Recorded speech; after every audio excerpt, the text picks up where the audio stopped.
here I am in the woodlands of The Hague in the Netherlands, and around me is what I call my sweet nature. The nature you see around me now is made by God, made by life. And I brought this with me into existence to remind me of that sweet, tender, wondrous place within me that is in everybody, my actual source, my beginning. And all of us know how sweet it is to walk in the forest, in leafy places like this, how nourishing it is, how psychically fulfilling it is, how restful. In the woods, I am much closer to what I am essentially. And I have come to The Hague to talk to the people about love and truth and life and God and such things as my sweet nature and the earth and the world, and to help to make things clearer so that people are able to relate more to their reality, more to their earthliness than their worldliness.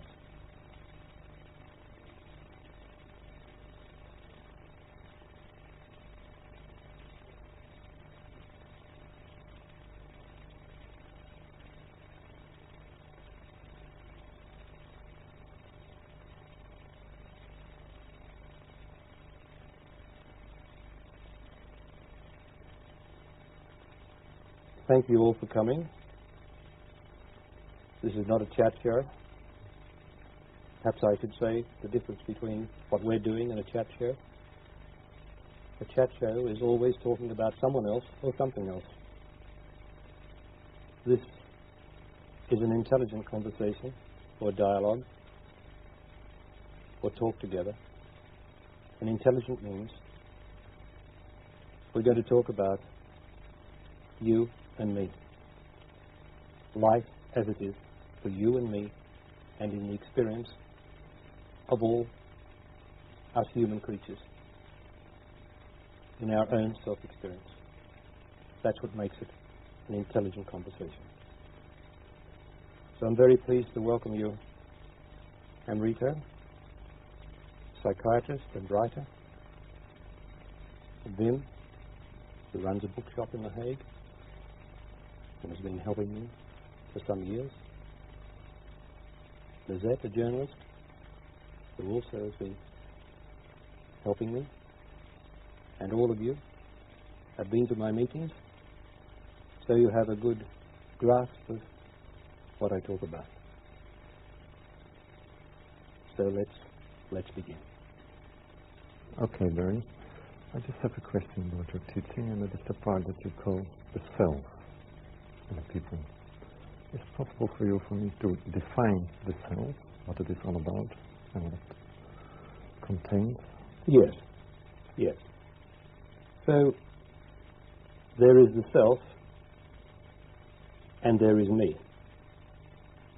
And myself is not me.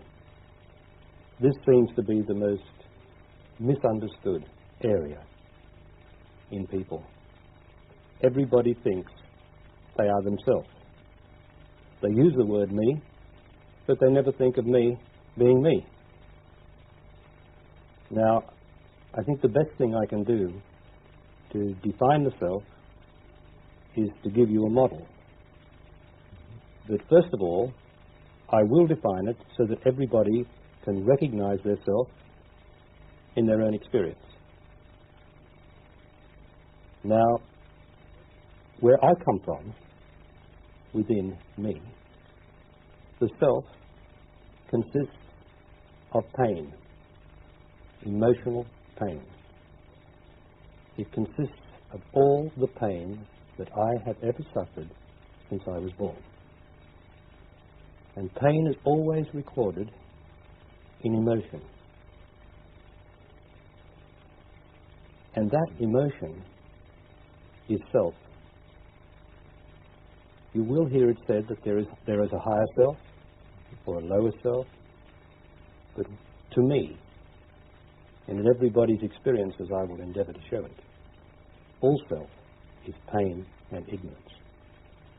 So really, this means that when people say, I just want to be myself, it means I just want to be my ignorance, my pain.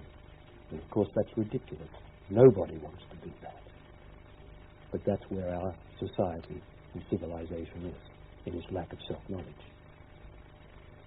So I'll just give this little model, which will help you to keep it in mind, the difference between myself and me. Myself is not me, as I shall show you. Here I am on the face of the earth, which we could say on the face of my body. And just inside my body, not where the doctors look, but inside my body is me. And me is a place where I feel sweetness, tenderness, love, rightness, joy. And that is in everybody. And that place is what is called the human psyche. It is just inside my body, immediately accessible to my consciousness or my intelligence. Now. And that psyche goes down into my body, through my body, beyond my body, but inside my body, as deep as the space of the universe itself. It is never ending. And I can actually descend into me. And as I do, the sense of feeling disappears, and knowledge, pure implicit knowledge, is gained, until I can reach a place that becomes more still and more silent, where I can even realize what is called God. And even that is not the end of the depths of me. Now, the self, all my hurts and pains that I have suffered since I was a child, when I fell over and didn't understand why I fell over and hurt myself, and I cried. I was emotional for a brief time. When I was emotional because I wasn't understood by my parents or my relatives, when I was bullied at school, or when I was hurt due to my sexual experimentation, endeavoring to find love and ending up finding sex and its cruelties. All that, all those emotions are stored just inside my body on top of me. And that is myself. And of course the first thing that rises up to my brain in any situation that I have to face in life is myself. My past hurts and pains immediately rise up. And I try to defend myself so that I will not suffer the same pain that myself represents. And in most people, that starts to determine most of the decisions that I make in my life. I start to decide from myself, my pain, my past hurts, and not from my beautiful joy and sweetness and lightness that is never ending inside of me. So myself sits on top of me. And so people say, I want to be free. I truly want to be free. I feel as though I'm in a straitjacket. In my life, I seem to have lost the beauty of my life. How often we hear this. It is because myself is sitting on top of me, and I am identifying with my pain, my doubts, my fears, rather than the joy that is in them, the sweetness, the well-being of being alive, like now. For me is always now. Myself consists of the past hurt. Now it follows. If I consider myself, I am going to consider my hurts and pains and my fears, and I'm going to act and make decisions out of that place or position. Therefore, I will never be able to live spontaneously. But if I go deeper than myself and don't consider myself and go into the joy of just being alive, the joy that's inside of that body, that's into me, and descend deeper and deeper into it, I start to connect with the everlasting truth of life, which is in my body and which I am. Now myself doesn't know anything about this. Myself is an intelligence. Just as when I fell over and hurt myself as a child, I was still intelligently present. Or I said to my mummy and daddy, "Why are you doing this to me?" I was still intelligent when I said that. Or when I lay in bed, thinking about myself, thinking about the pains I'd had that day, I was still intelligent, no matter even though I was young. That same self is just as intelligent. Only it likes to think about its pain and its hurts. And so wherever you go on the earth, you'll hear people telling their sad, sad story of how someone did this to them yesterday, how what a hard life they've had all their life, how they've suffered so much, because the self loves to talk about and consider itself, its pain. And if I'm busy considering myself and my pain, I haven't got time for me. What is me again? Well, is it good to be alive now? Of course it is. And where did that smile come from? It came from me. Because whenever a smile rises spontaneously, it comes from me. Myself is more inclined to say, I shouldn't smile. No, I'm not going to smile. I'm practicing austerity. I'm practicing being religious. I'm not going to smile. See, that'd be myself, a decision that says, I'm trying to get something. Because the self is always trying to get something. To get God. To get why. To get some love. To get something. Because it consists of pain. And pain is always trying to get something to assuage or reduce itself. It's pain. But when I relate to the life inside of me now, I say, well, I don't need anything now. But myself, which translates into my mind, which is always thinking, would say, oh, but I haven't got a motor car and someone else has. But if I connect with me, I say, well, do I really need a motor car? No. It's very nice to be alive, to walk in the park, to see the people, to be in me. Does that explain it to you?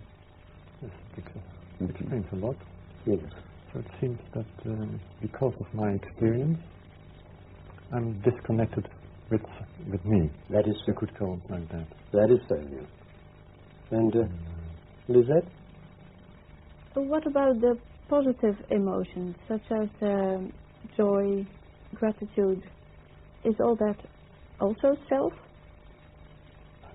I say that love and joy are not emotions. Love and joy are a state. An emotion is something that peaks, goes up and down. It's a condition.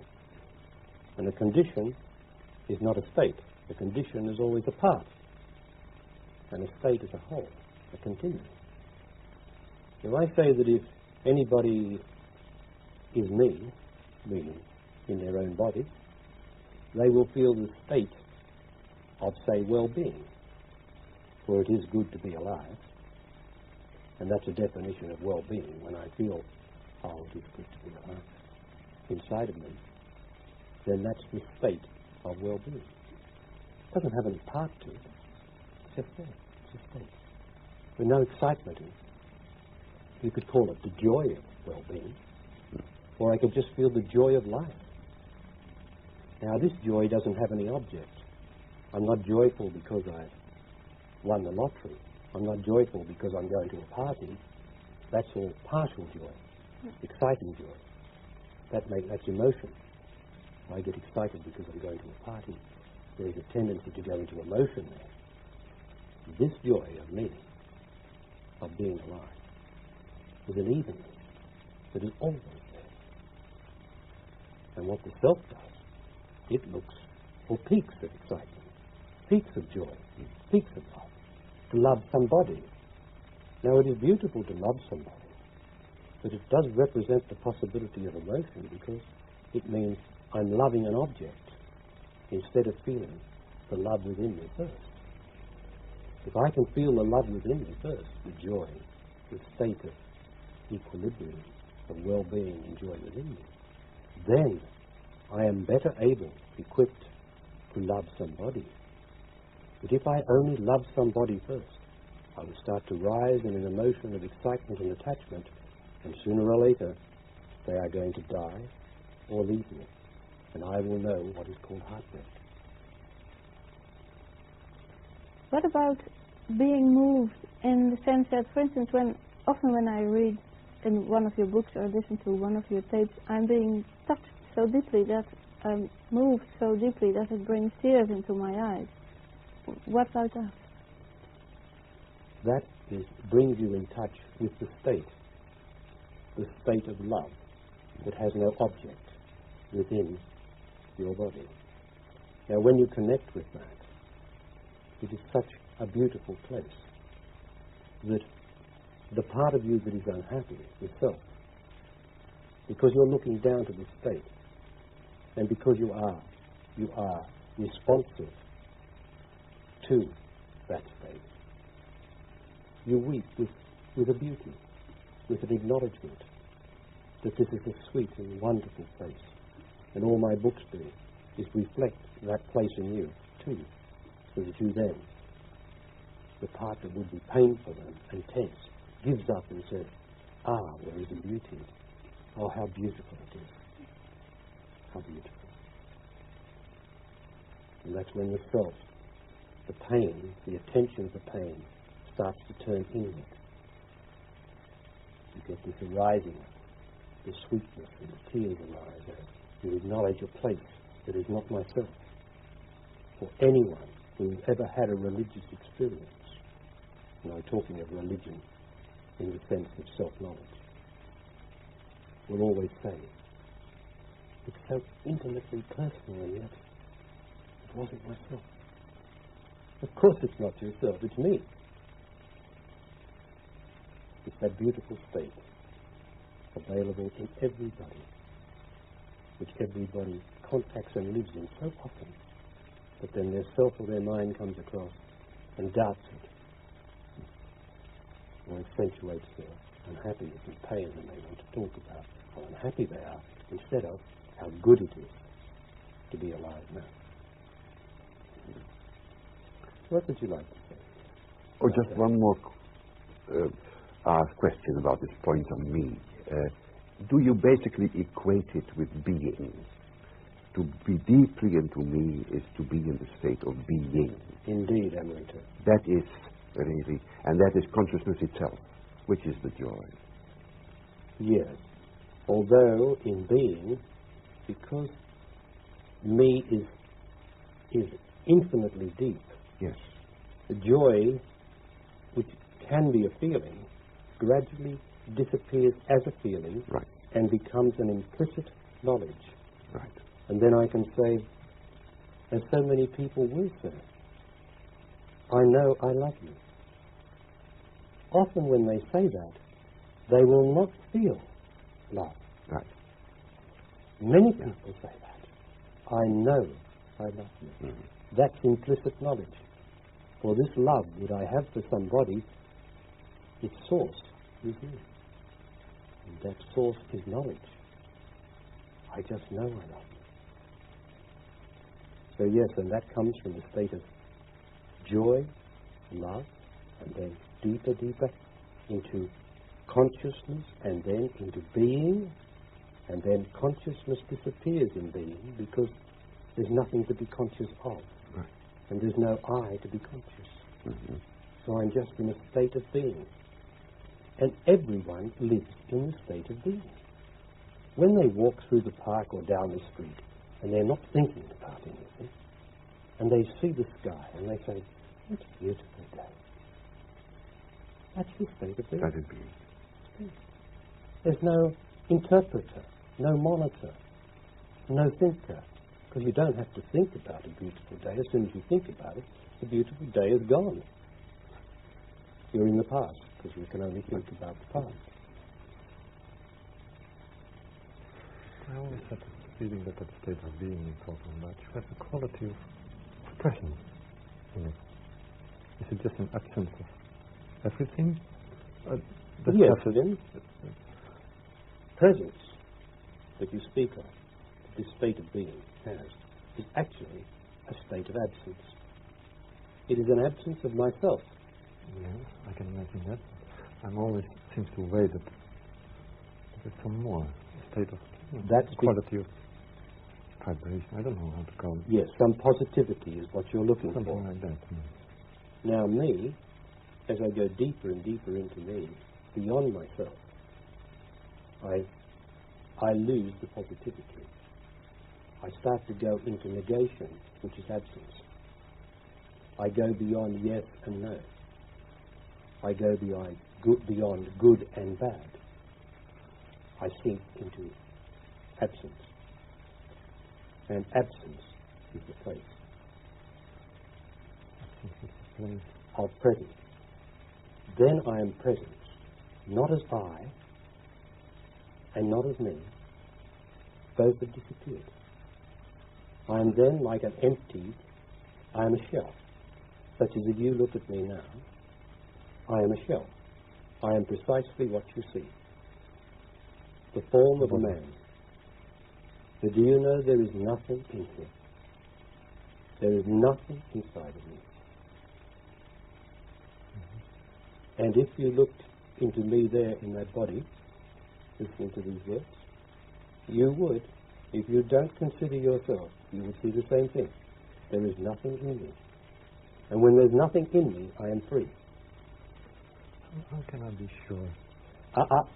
You cannot be sure because that's yourself asking me, how can I be sure? So then I can't ask anything. You cannot ask anything, you can only be it. Then all the questions disappear. If you have been taught by your society to ask questions, to want to know where I come from. Seek and you shall never find. Be, and there you are. Because we are taught to seek, because we are taught to try to know, we cannot find. We cannot do. That's the end of all. I mean, nothing to say then. It's the end of all doubts, all questions. That's true. It has to be. The master doesn't have any doubts, and he doesn't have any questions, except, where's the nearest telephone, please? How can I be sure that I'm not trapped in a self then anymore? In a way of self-delusion. Just a relaxed self. Is it good to be alive this moment, Tim? Yes. Are you enjoying life? I'm enjoying life. Then you are not in self. You are only in yourself when you are considering yourself. You're unhappy. So the self never can enjoy anything? Well, no, it can't enjoy anything except excitement. The self always enjoys excitement.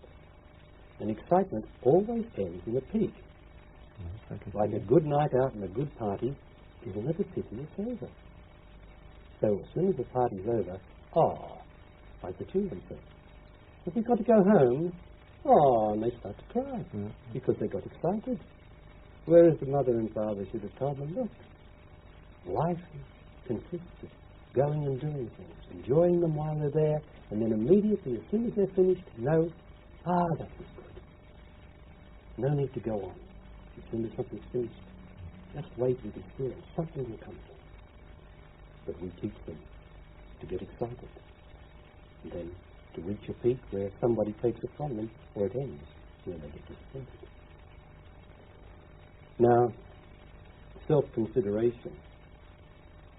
If you want to be free of unhappiness, which is the state of me, of being, for what's the good of being if I'm not free of unhappiness? You must not consider yourself. Now, everybody considers themselves all day long. Everybody is considering themselves. When they live together, they consider themselves. So it's not long before the two selves are considering themselves, and then there's two. And as soon as you have two selves together, you've got argument and dissension. That's true. So the only way to be free of unhappiness is not to consider myself. Now, I do not consider myself. What does it mean to consider myself? It means to reflect on my pain, what I should have done, what I should not have done, what I should do, what I should not do. To reflect on my feelings is to consider myself. So if you ever want to be unhappy, you'll find yourself reflecting on your feelings, and as soon as you do, it will not be long before you are unhappy. You will be guilty, you will be resentful, you will be depressed, you will be angry, or one of those emotions. Yes, how is it possible then in my daily life to act as a person without reflecting to myself, just doing my things? Well, what do you want to reflect on? Let me ask you that. I don't know, really. You just have to do your things. Daily Well, things, you tell me, yes, you can do anything you like, and you don't need to reflect on yourself. Just a straight action. Do. Well, action is pure, isn't it? That's Action true, is yeah. necessary. Absolutely necessary. Yeah. Wonderful. So, how do you need to reflect on yourself? Vin? Sometimes I have to go on my memory to remember something. Well, now, if you have to remember where your car is parked, you're not going into yourself, are you? There's no emotion, no pain in that. That is quite factual. Emotion or self is not factual. It's all impressionable. Why did he do this to me? Why? What have I done to this person? Well, that's all impressionable. So my memory is not a real Your part of memory myself. is there for you to refer to for facts. Well, how do you run your business? Yeah. You run it by thinking about how many books did I order. Then I go and check, of course, because I can't even rely on my memory too much. I've got to go and check my books to see that the number, the lists are correct. Now, did you have to think about yourself? Not really, no. No, not really at all. No. You don't have to think about yourself at all. You don't. But everybody has been taught to think about themselves. And I put it this way. Everybody has been taught to consider their own feelings. And I come along and say, you must not consider your feelings. Now, you've been taught to consider your feelings. And I say, don't, or you will be unhappy. The next question is obvious, I'm sure. What do I do then? If I don't consider my feelings? Sounds pretty dull. Well, say in this situation here, you come in here for us to have this talk. If you consider your feelings, whether you feel nervous, if you consider your nervousness, we're not going to get anywhere, are we? You're considering your feelings. But say you consider the situation and say, well, I'm here, yes, because I want to. I've been asked to engage in this talk, and I'm going to engage in this talk intelligently and address the situation, not my feelings. Then we'll have an intelligent talk, won't we? Like we're having.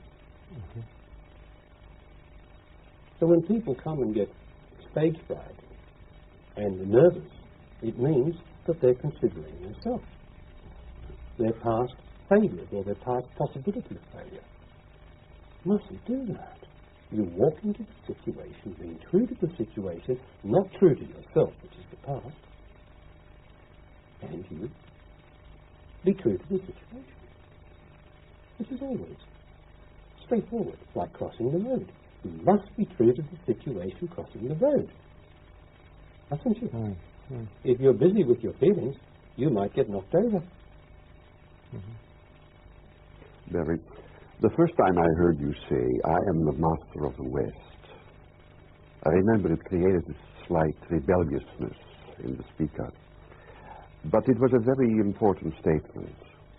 You seem to imply that you, born and raised in the West, are capable of penetrating, in general, the Western mind, whereas the Eastern master, in his innocence and beauty, may be less capable, or has been less capable, to penetrate that specific Western mind. Yes. So I started considering this, asking myself, what does he mean with, what is the difference between the Eastern mind, or the Eastern seeker, so to speak, Yes. and the Western mind? I speak to the West. If anyone writes to me from the East, I've had letters from villagers in India, for instance. I say, I would like to say to you, you have no need of me to ask you these questions if you would only return to your innocence and the wonder and sweetness of the East that is in you. Right. But as you've tasted a Coca-Cola and as you've listened to the radio, you are now Western. Mm. And I can help you by telling you, would you please give up all your Western ideas and just return to the innocence of the East that is inside you, inside your body. I am master of the West because I can define any, in answer to any question regarding love, God, life, truth and death, I can actually define it in Western terms so that it is everybody's Western experience, and I can then tell them how to reach that blessed place of the East, which is inside the psyche of everybody. For the truth is that in the beginning, if I might use those words, and the beginning is now inside everybody's psyche, there is only the state or place of innocence, which is the East. It is like the sun that is always rising. That is the East. What has happened is the East has projected itself out and more as the sun travels to the West and travels towards its own death or ignorance. So the Eastern impulse has projected itself into matter, into materiality, into mind, into monitor, into analysis, which is the very antithesis of the original place of knowledge, which is the East inside of everybody. So everything, like the sun, has gone west. And we are now all screaming in our Western society for, please, some reality, some nourishment,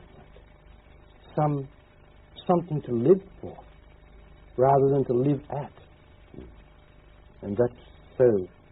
As the sun sets in the west, so our civilization is now gone west, and we are starved of nourishment, of spiritual nourishment, which means immediate connection with the original East, which is the innocence inside of everybody. Now, not some thought, not some religion, not some past master or teacher, not some tradition, but now, this very moment now, I am East. I am master. I am master of West because I am master of death. I am master of the death of the East. I am in the East now, this very moment. So I can, from this place of enlightenment which I am, I can define anything, any question you want to ask me. In your experience, I will answer about life, death, God, truth, or love. I am master of West because I am of the West. The Eastern masters can reflect the sweetness, beauty, and wonder of the East, and they can immediately, for those who are willing, usually their disciples, will destroy for that time the mental structure. And so the disciple collapses mentally, the self collapses, the structure of trying to hold on to something and be something collapses. And the disciple says, ah, how beautiful I feel, and how beautiful to be in your presence. Because that is the reflection of the Eastern Master. But as soon as they go outside, they build up their structure again, this Western structure of tension and wanting to know and wanting to be something. And again, they are lost. I am here to reflect, indeed, the East, which I do, but also to penetrate through the labyrinth of the Western need to know, the Western need to be, the Western need to achieve, the Western need to acquire, to possess. All this is Western. In the original East, there is no need to acquire, to achieve, to do, any more than what you do. Because action is pure. And if I can only return to pure action, there are no more problems in my life.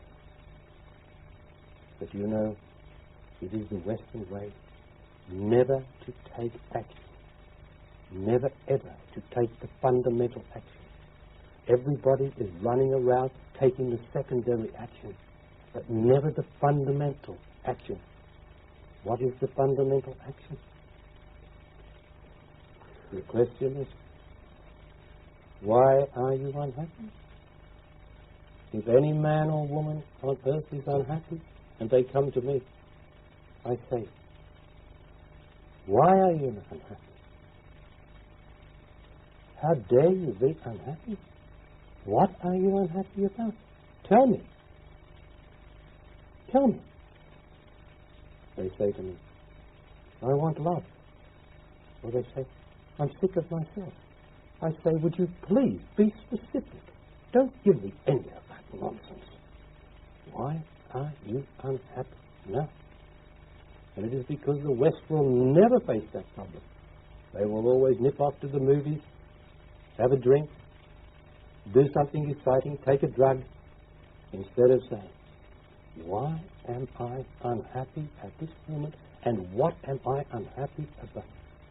That is specific. I am master of the West because I am utterly and completely specific and practical. The East is not practical. The East is a place of magic. Magic is not practical. It is magical, the East. But the West is practical. The West puts the man on the moon, tightens up the nuts and bolts of motor cars. The East says, love one another. The East does not tell you how. The East tells you about. But I want to know how. And the only question is, what are you, man and woman, unhappy about now? And be specific. Don't give me second thing first. Give me first thing first. Then I can help you to free yourself.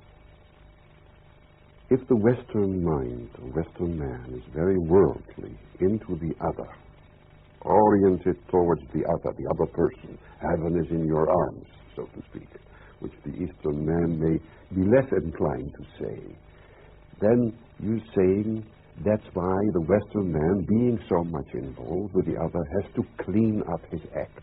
He has to get his life, which is at the moment very much into the other, addicted to the other. Yes. It has to be gotten right. Yes. And that, you say, the Eastern mind is less capable of penetrating. This mess the Western man has made of his life, or woman has made. Well, the Eastern mind can't, because the Eastern masters haven't had to contend with that. How do you mean that? Not to contend with that. Well, an Eastern master hasn't had the experience that I have had at the West. No chance. True. No chance. That's true. No chance. He can't do it. He can't even handle the West. He can't handle it. He doesn't know what to do. He can't handle it. This is a very material, mental, yes, cruel, competitive world.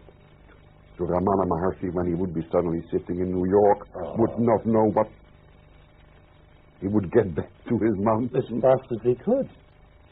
He couldn't handle New York. I can handle New York. That's the point. I can handle anybody who wants to talk to me. They can talk poetry. Eastern Masters will talk poetry. Yes. But poetry doesn't solve anything. Poetry is beautiful. But it's no good to get to enlightenment. You can be enlightened in the moment while you read beautiful poetry or something. That is enlightening in the moment, but enlightenment is an uninterrupted state of knowledge, of never being unenlightened again, not just partially for a while. So Western man is cunning, clever, addicted to the other, and in a mess. That is so.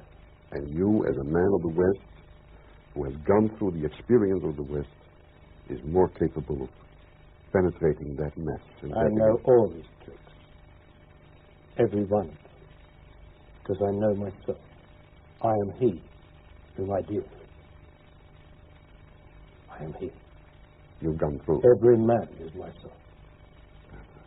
And myself is pain, unhappiness, yesterday, the past. And I know myself. Therefore I know every man is unhappiness. And because I am me, because I am master, I can show him the place inside of him where this place is. I can take him there if he is willing. If he is not willing, I have nothing to speak to him about. Why should I? I'm not here to teach anybody who is not willing. But if he is willing, and he wants to come all the way, I will show him that. But it will be not out into the other. It will be back into myself. And as he goes back into, he or she goes back through myself, my goodness, it is horrible. Because the only thing I have to go through is myself. Nobody else. I made myself on the way out. And to go back into me, the place of enlightenment and peace, I have to go back through myself. It's like turning around and facing a monster. So everybody in the West is running from it like mad. That's right, yes. I can't face myself, they say. And I say, you must face yourself. Well, that's the only way back. Yourself is the guardian of the threshold of enlightenment. There's no other monster. It's what you've made yourself that you must face. And this is horrible for all of us. Is this Western mind or Western man so phobic about this message because they know intuitively that when they go inwards, so to speak, the kingdom is inwards, inside, you're liable to die to everything that you are not. In other words, that is a fear of death so much prevalent in the West, and therefore refusing to go inwards. You are facing death. You are facing the death of everything. You are facing yourself.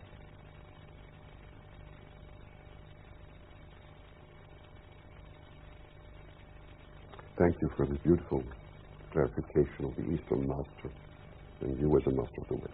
Yes. Okay. You said that we have to face ourselves. But how is it possible that the self is looking to itself? It sounds a bit contradictory to me. What part of me is looking to? Right. Now we have three things here. Let's identify them in your experience. Mm-hmm. There is myself, which is pain and always wants to be thinking about itself, considering itself. There is me, which is the joy, the rightness, the feeling, no negativity in me. What makes these possible to be registered? My intelligence. We have intelligence, which can be called perception, which can be called attention. So it's a matter of where my attention goes, my intelligence, my perception goes. Can you define it? Attention. Attention. If you are looking at the speaker now, that is your attention. If I asked you to think about something, you would put your attention on some memory, and that would be your attention. Right. That's your intelligence or your perception, whichever word you like to use for it. So, the key to it all is this attention, this perception, this intelligence. Where am I going to put it?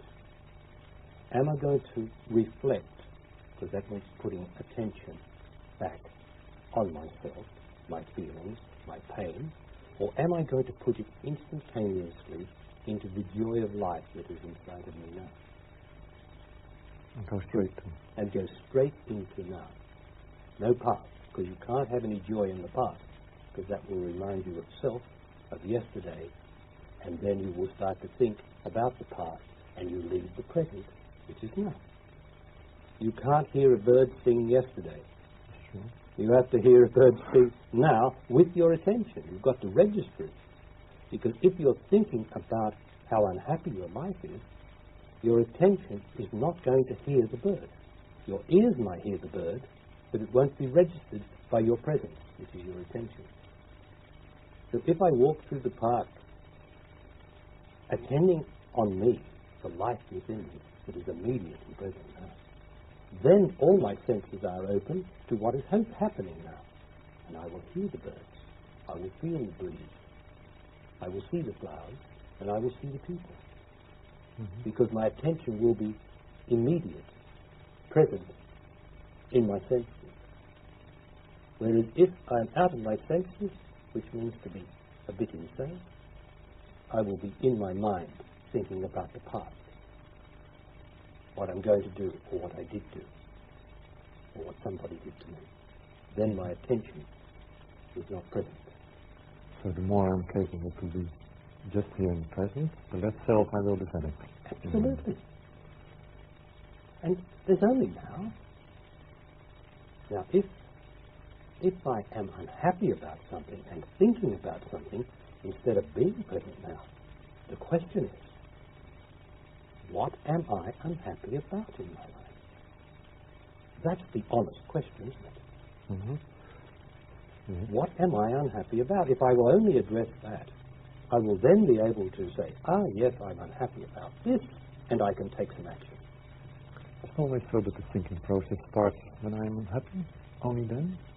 The thinking process starts when the self gets bored, because it's been taught that I want some entertainment, I want something to do.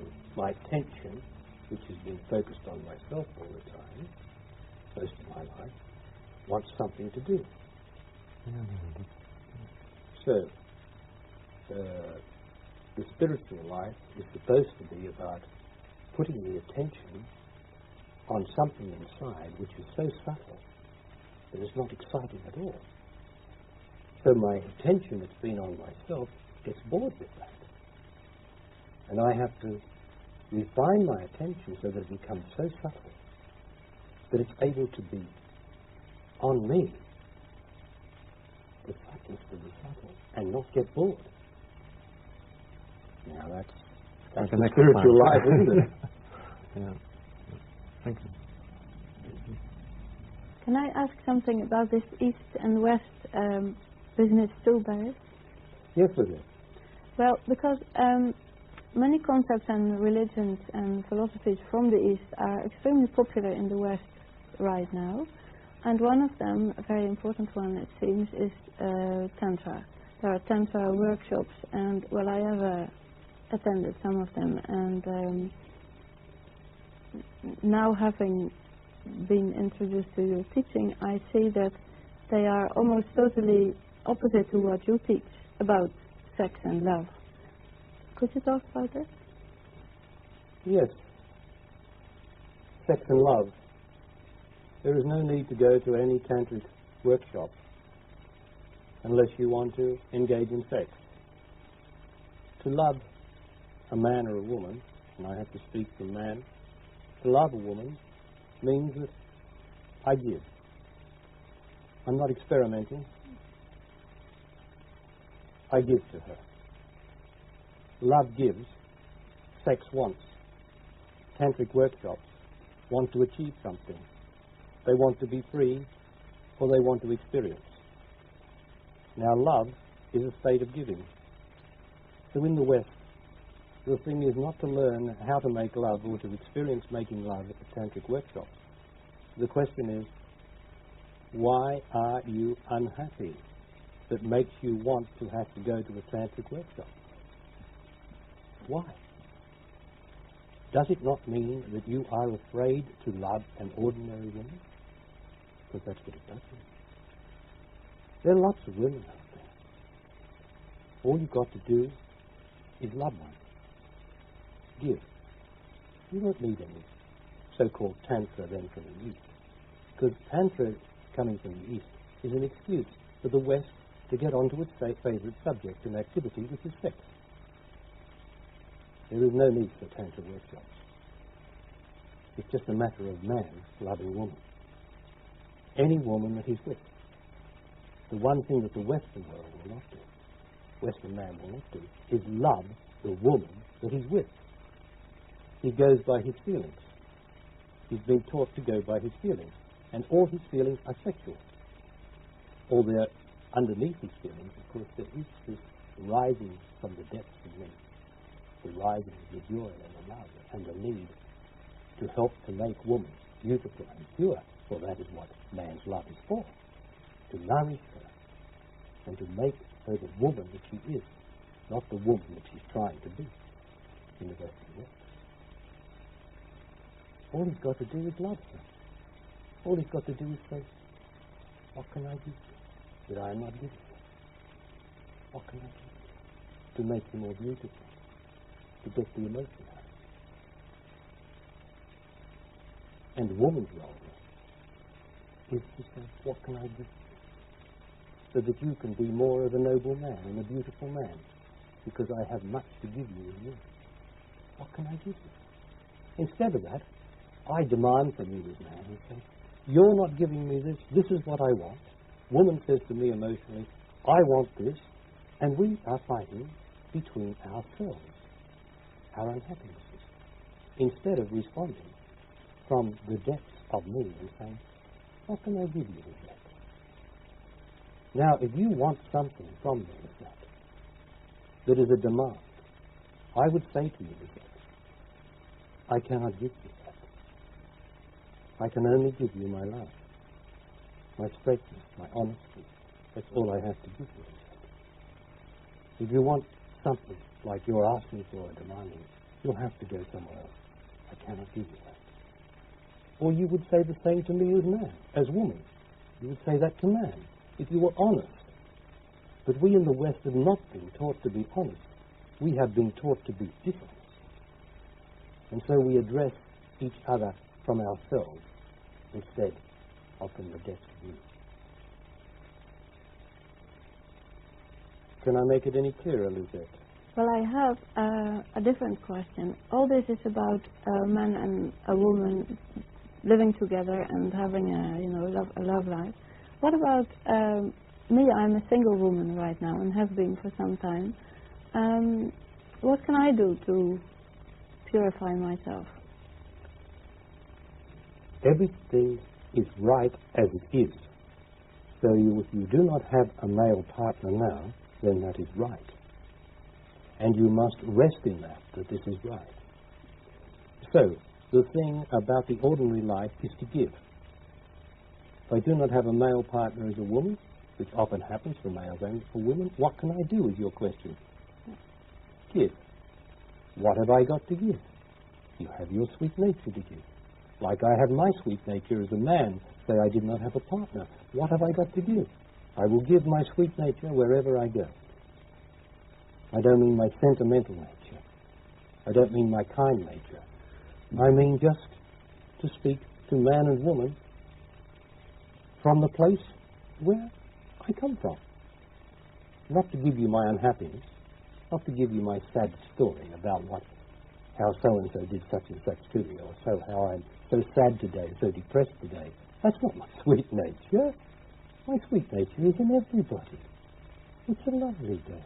What can I do for you? If you ask me to do something that is not right for me, I just say, no, I can't do that for you. I can't do that. I don't have to get all tight, but to treat you as my fellow, not as a recipient of my unhappiness. That's what I've got to do. And you will draw to yourself man, if it is right for you, you will draw man to you, a right man. But you must not give in to what you know is not right in love with any man, even if it means you are without a man.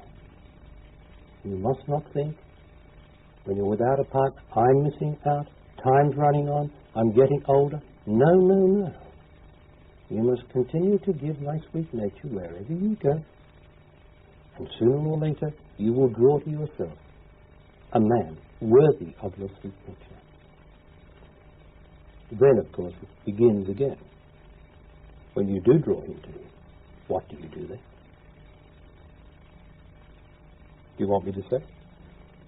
Oh, yes. Well, then you have to be honest with each other.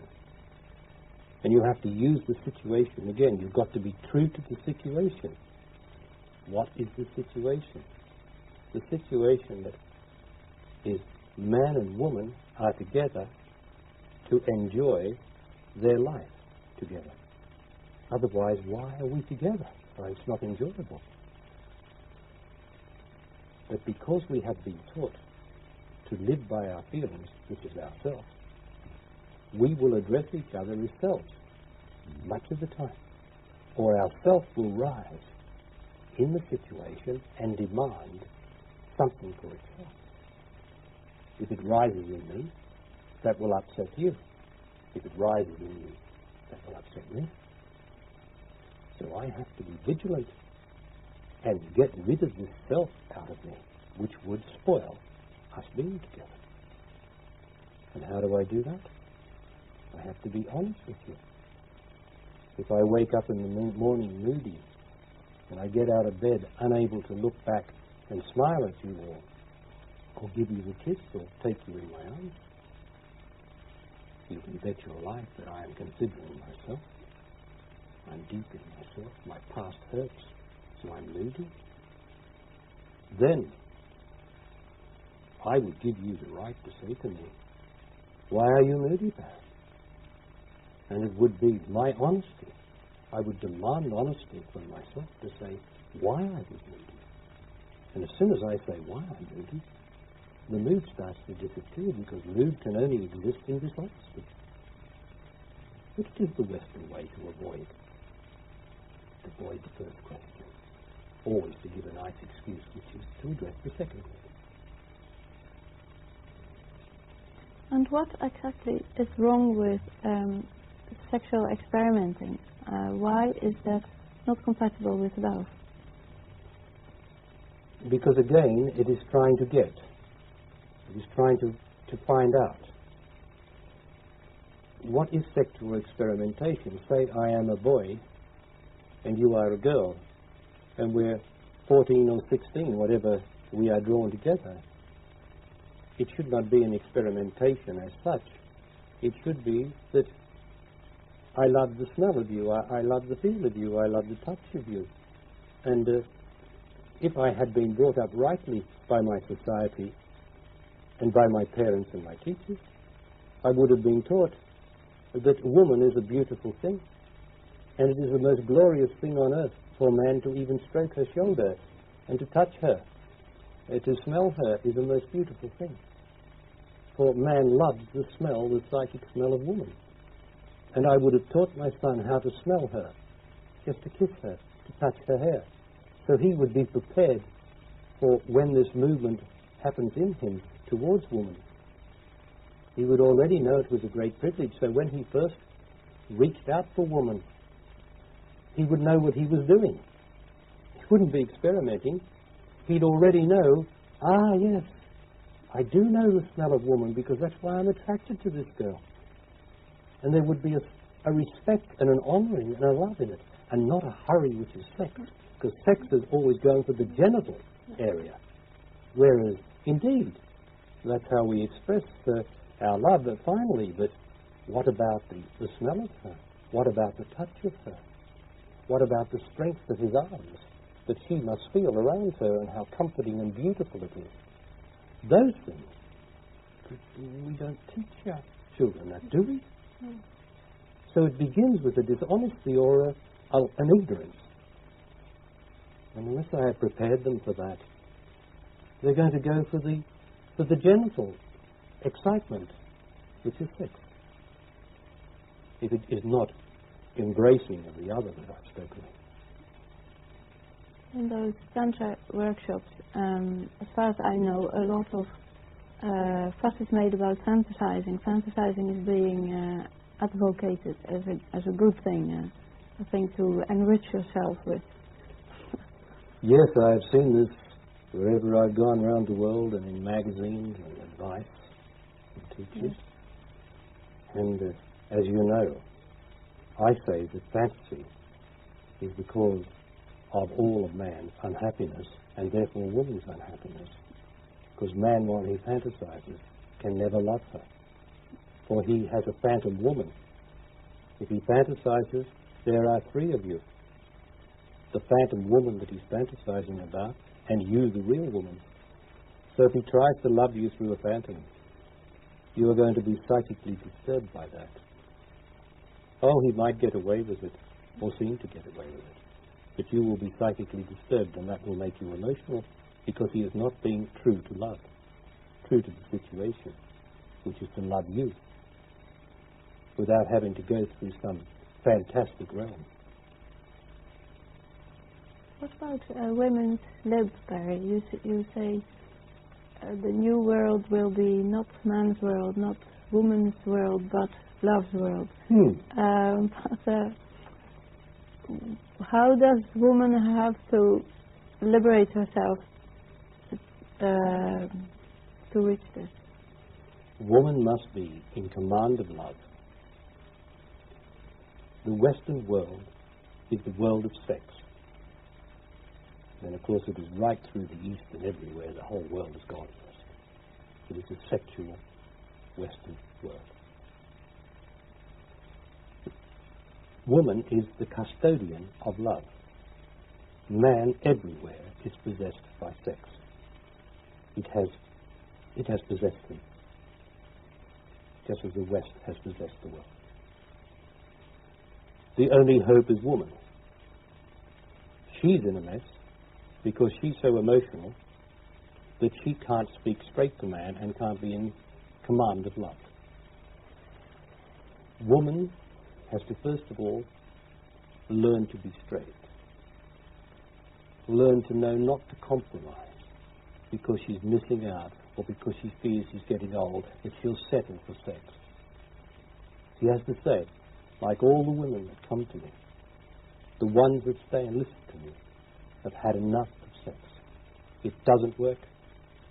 They are all dying for love. And I come and distinguish between sex and love for them. They love it because they say, yes, I haven't made love to a man for years because I don't want any more sex. I say, of course not. Now you have to be responsible for love. How do I do that? I say you must never make love or sex again. She says, well, I'm going to be very lonely, aren't I? And I say, yes, if you want to be lonely, yes. But if you know what you're doing, something will arise in you, the integrity of love, and you will know what you are doing. And although yourself and self-interest will rise in fear, I'm going to be left on the shelf, I'm not going to have a lover. Leave it to love. There is no other way, because the other way does not work. Then, when man comes to you and says, I want to love you, you say, you want to love me? Good, I'm always available for love. And then when his actions or his words suggest sex, she says to him, you said you wanted to love me. I'm not here for sex, but love always. Then he's got to ask the next intelligent question, what do you mean? What do you mean by love me? What is the difference between love and sex? And if he's man enough to hear a woman Tell him the difference between love and sex. Then he is changed.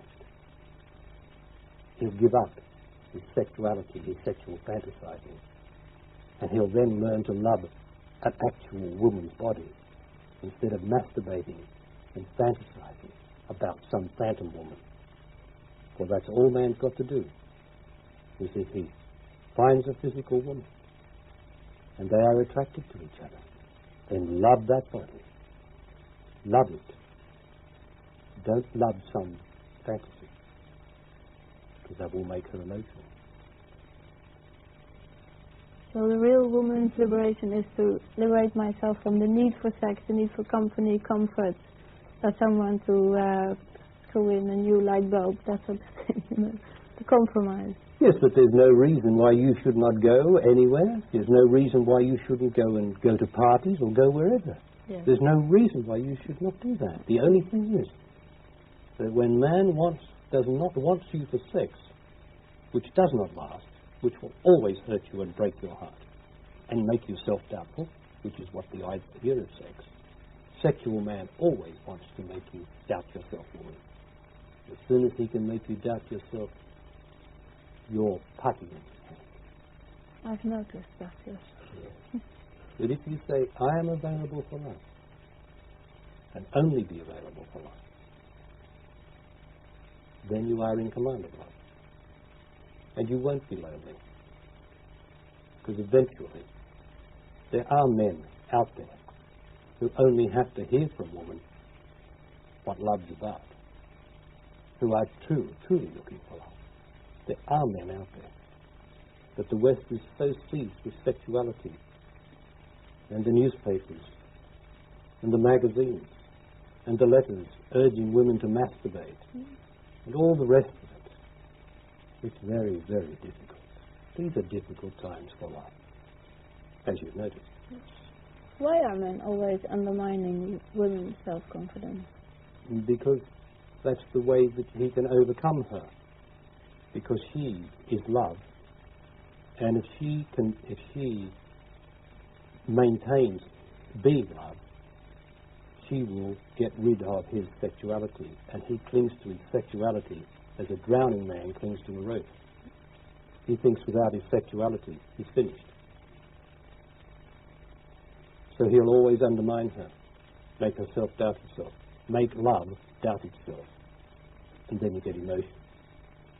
When love doubts itself, you get emotional.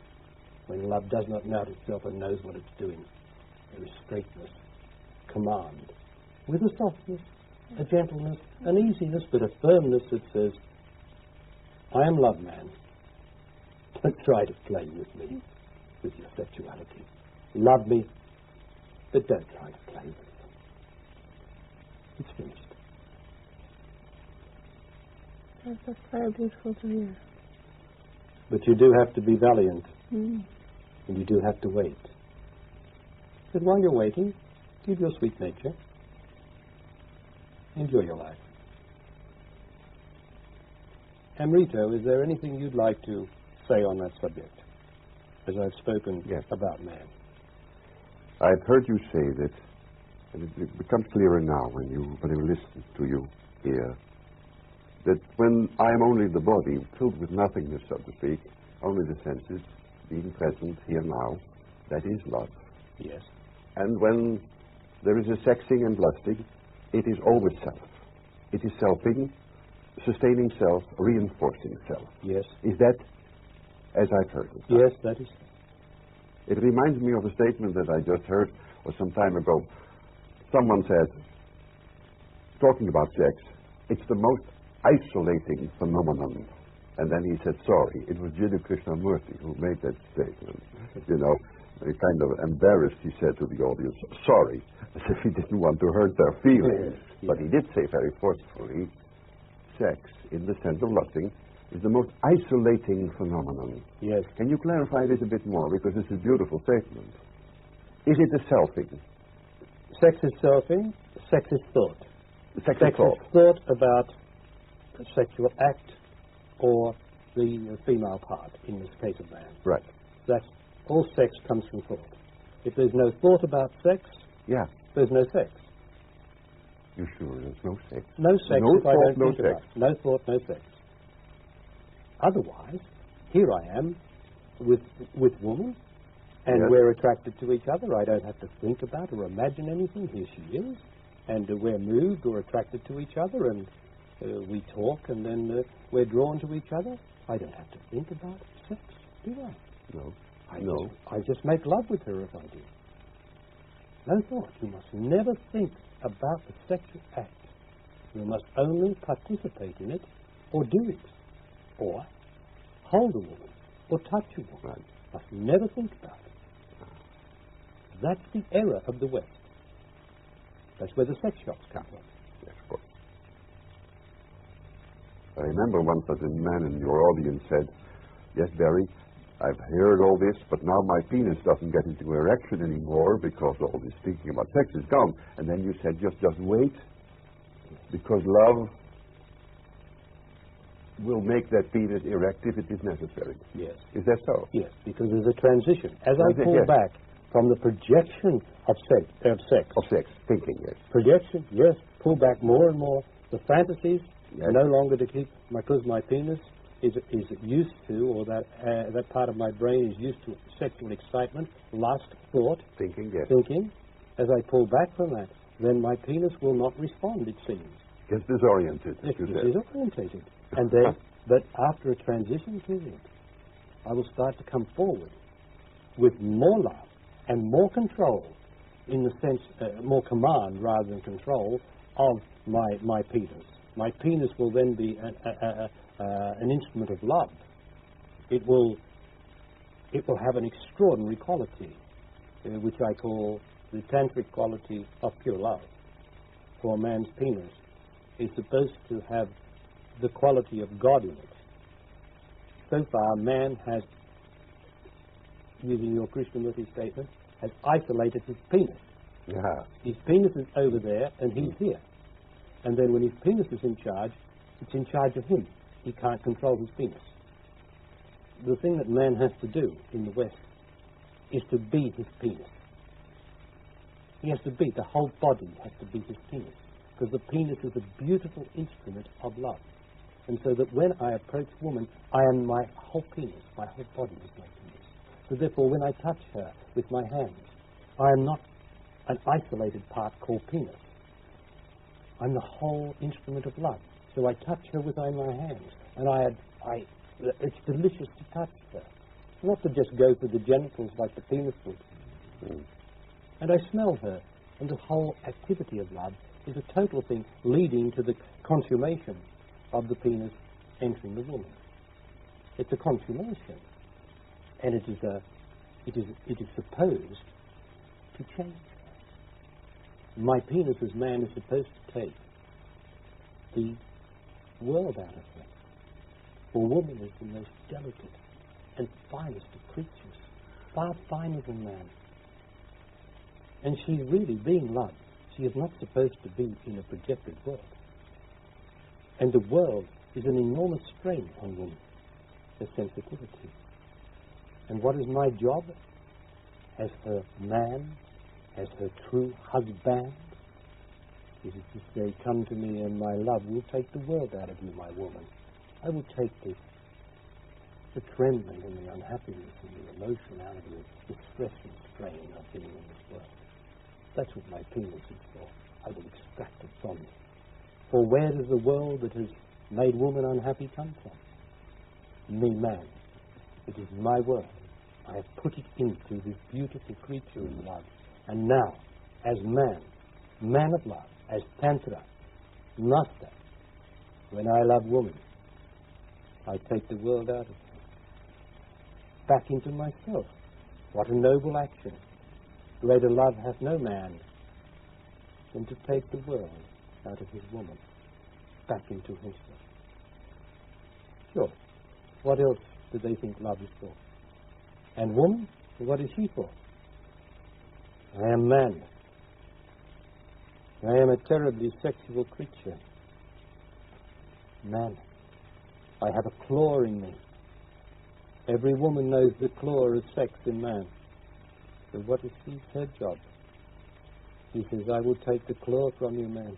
Just love me. And my claw disappears and becomes a man's hand that loves her and caresses her. That's her job. Only woman can take the claw from man and make him beautiful in the image of God, as he makes her in the image of love, which is God. That's what making love is for. But the West doesn't seem to know anything about it. Thank you. Yes, Vim, did you want to say anything? I was just listening, and it seems that we are back to the beginning. The self doesn't like this whole process. So I'm only capable to love if I'm in the right place. What you called me. So the whole practice is to be more and more capable in me to even be able to love. Is that so? You have indeed got back to the beginning. The beginning is me.